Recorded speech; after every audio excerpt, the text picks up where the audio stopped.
Hello friends, कैसे हैं आप लोग। दोस्तों, आज हम लोग पॉलिटी में प्रधानमंत्री और मंत्रिपरिषद के बारे में देखेंगे। तो आइए देखते हैं दोस्तों, बहुत ही इंपॉर्टेंट है दोस्तों, सभी एग्जामों में पूछा जाता है।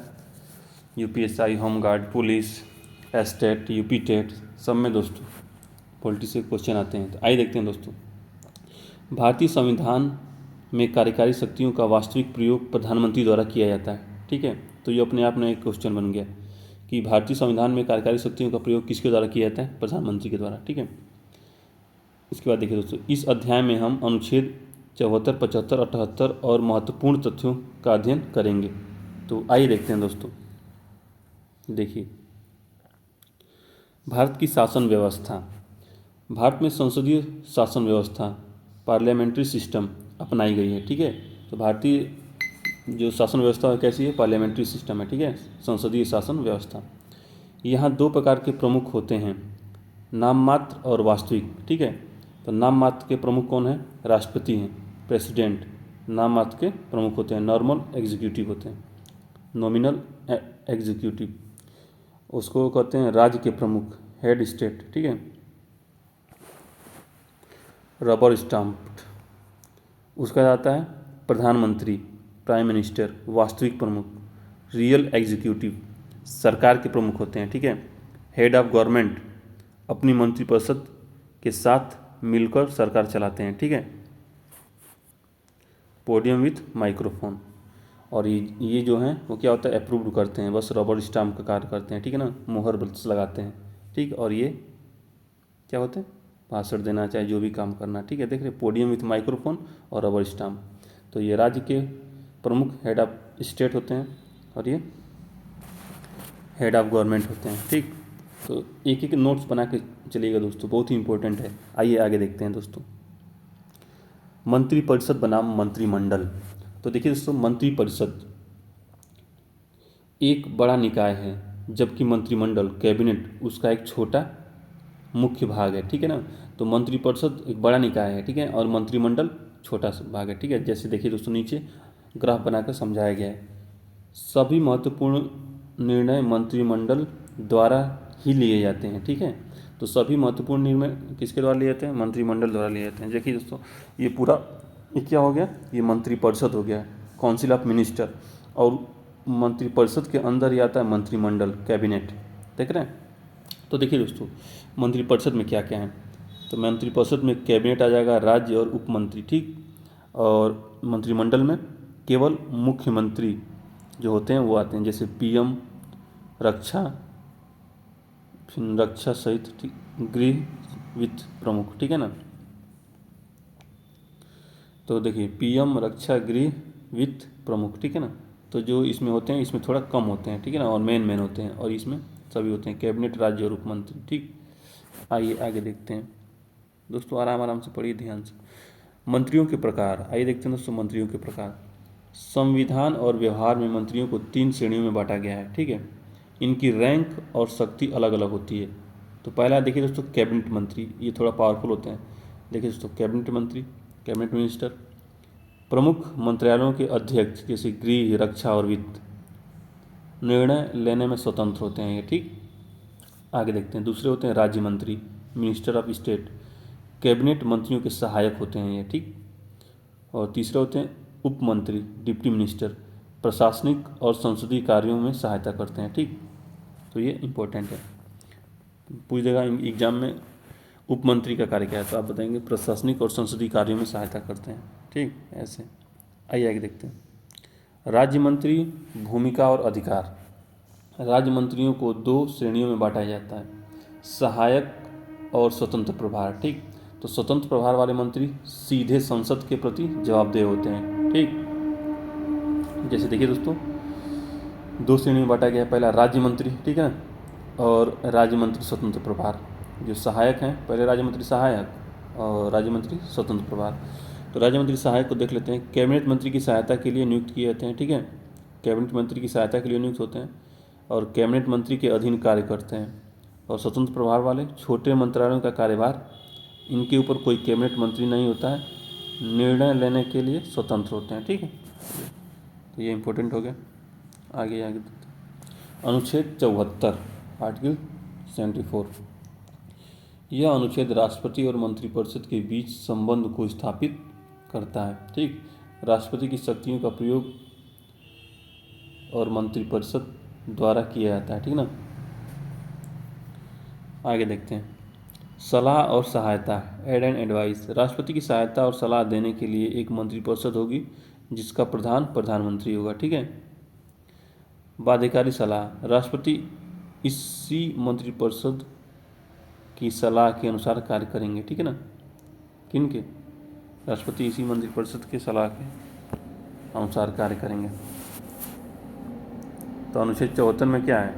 अनुच्छेद राष्ट्रपति और मंत्रिपरिषद के बीच संबंध स्थापित करता है। ठीक है।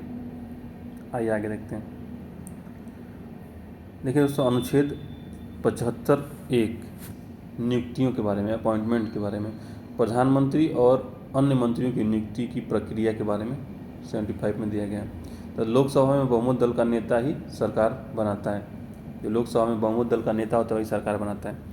प्रधानमंत्री की नियुक्ति राष्ट्रपति द्वारा, लोकसभा में बहुमत दल के नेता के द्वारा होता है। ठीक है ना, राष्ट्रपति द्वारा होता है। और अन्य मंत्रियों की नियुक्ति राष्ट्रपति द्वारा, लेकिन प्रधानमंत्री की सलाह पर होता है। ठीक है। तो ये इम्पोर्टेंट है, इसको देखते रहिए कैसे कैसे क्या होगा। ठीक है। जो अन्य मंत्रियों की नियुक्ति होती है राष्ट्रपति द्वारा होता है, लेकिन प्रधानमंत्री की सलाह पर होता है। और जो प्रधानमंत्री की नियुक्ति होता है राष्ट्रपति द्वारा होता है, लेकिन लोकसभा में बहुमत दल के नेता अब चुने गए हैं, उसके बाद ये राष्ट्रपति आपको प्रधानमंत्री नियुक्त करेंगे। ठीक है। आइए आगे देखते हैं। 91वां संविधान संशोधन 2003 में क्या हुआ था? तो मंत्रिपरिषद का आकार असीमित नहीं हो सकता। ठीक है ना। राजनीतिक लाभ के लिए मंत्रिमंडल बनाने पर रोक। ठीक है ना।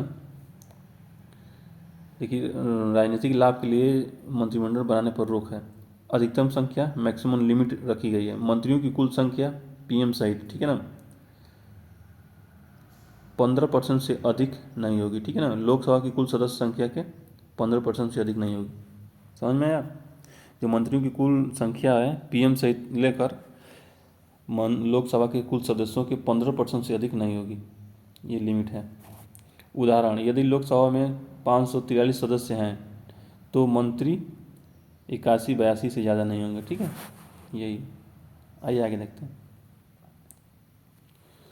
अनुच्छेद 75 उत्तरदायित्व के बारे में है। ठीक है ना। अनुच्छेद 75 उत्तरदायित्व, और ये क्या था? 75(1) नियुक्ति। ठीक है ना। उत्तरदायित्व, आइए देखते हैं। मंत्रियों की जिम्मेदारी 2 स्तर पर होती है, व्यक्तिगत, सामूहिक। यह संसदीय प्रणाली का सबसे महत्वपूर्ण सिद्धांत है। ठीक है ना।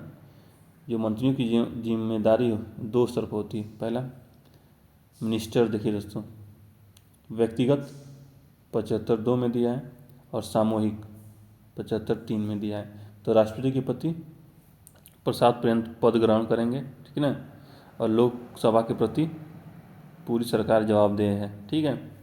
तो 75 में क्या दिया गया? लोकसभा के प्रति पूरी सरकार जवाबदेह है। ठीक। और राष्ट्रपति के प्रति मतलब कि प्रसाद पर्यंत पद धारण करेंगे कोई भी मंत्री। ठीक है। आइए आगे देखते हैं। शपथ और योग्यता।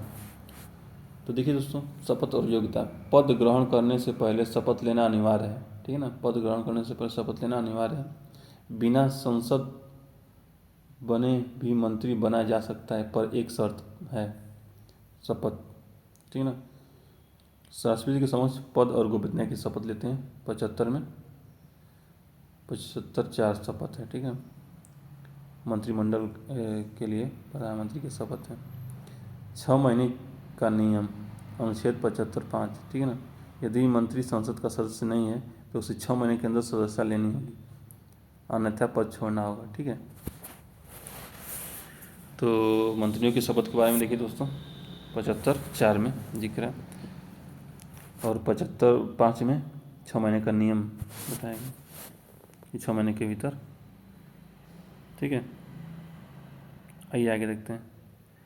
अनुच्छेद 78 प्रधानमंत्री के कर्तव्य। तो देखिए दोस्तों, प्रधानमंत्री राष्ट्रपति और मंत्रिपरिषद के बीच की कड़ी है, ब्रिज है। जो प्रधानमंत्री है राष्ट्रपति और मंत्रिपरिषद के बीच की कड़ी है। सूचना का आदान प्रदान करना पीएम का संवैधानिक कर्तव्य है। जैसे देखिए दोस्तों, राष्ट्रपति ये हैं और ये प्रधानमंत्री बीच में है, ये मंत्रिपरिषद है। देख रहे हैं दोस्तों, इसके बीच की कड़ी है प्रधानमंत्री प्रशासन और कानून निर्माण की जानकारी देना। ठीक, पहला राष्ट्रपति द्वारा मांगी गई सूचना उपलब्ध कराना। दूसरा सभी निर्णयों में राष्ट्रपति को अवगत कराना। ठीक है ना, सभी जो निर्णय लिया जा रहा है उस पर राष्ट्रपति को अवगत कराया जाता है। ये प्रधानमंत्री का कार्य है। ठीक है, आइए आगे देखते हैं।